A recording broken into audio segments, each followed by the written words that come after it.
Kailangan ko nang i-transfer yung aking alugbati. Kasi alam nyo na, sensitive yung mga kangkong, alugbati daw, sa lamig. Yung mga tanim ko dun sa garden, mga sitaw, mga ampalaya, start na rin lang magkulay yellow yung mga dahon. Ah, guys, the baby's crying my dog.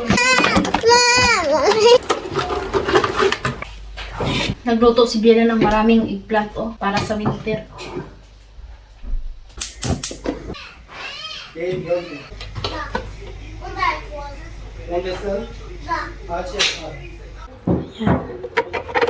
Manguha tayo ng lupa. Lagyan natin ito, guys. Ito yung ilagay natin. Dami Yan, tama na to.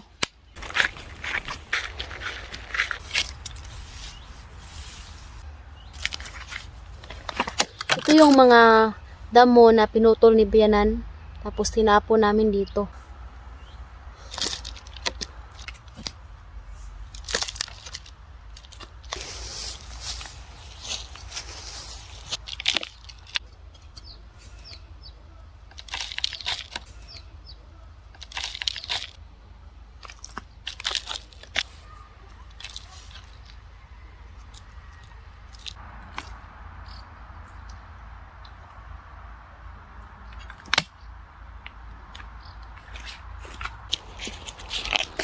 Ayan, nakakuha na tayo. Yung apple natin, kailangan ng harvestin.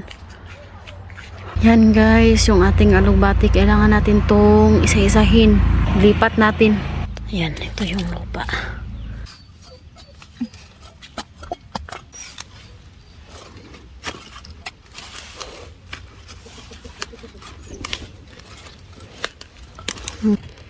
Yan guys, lipat natin to. Once na hindi natin to malipat, hahayaan lang natin to dito. Mamamatay to. Lahat ng mga tanim.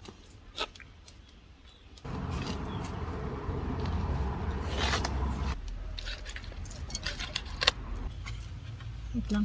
Ayan.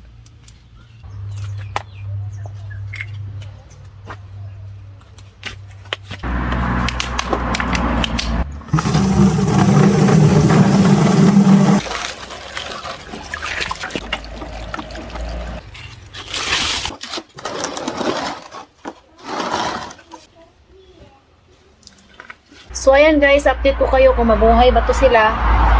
Importante nakatransfer na tayo, tapos anam-anamon sa nahog transfer yung iba. So naubusan ako ng baton, so kaya next time ulit. Ayan, thank you for watching. Hope you enjoyed. Don't forget to like and follow our page and YouTube channel, The Petri Family.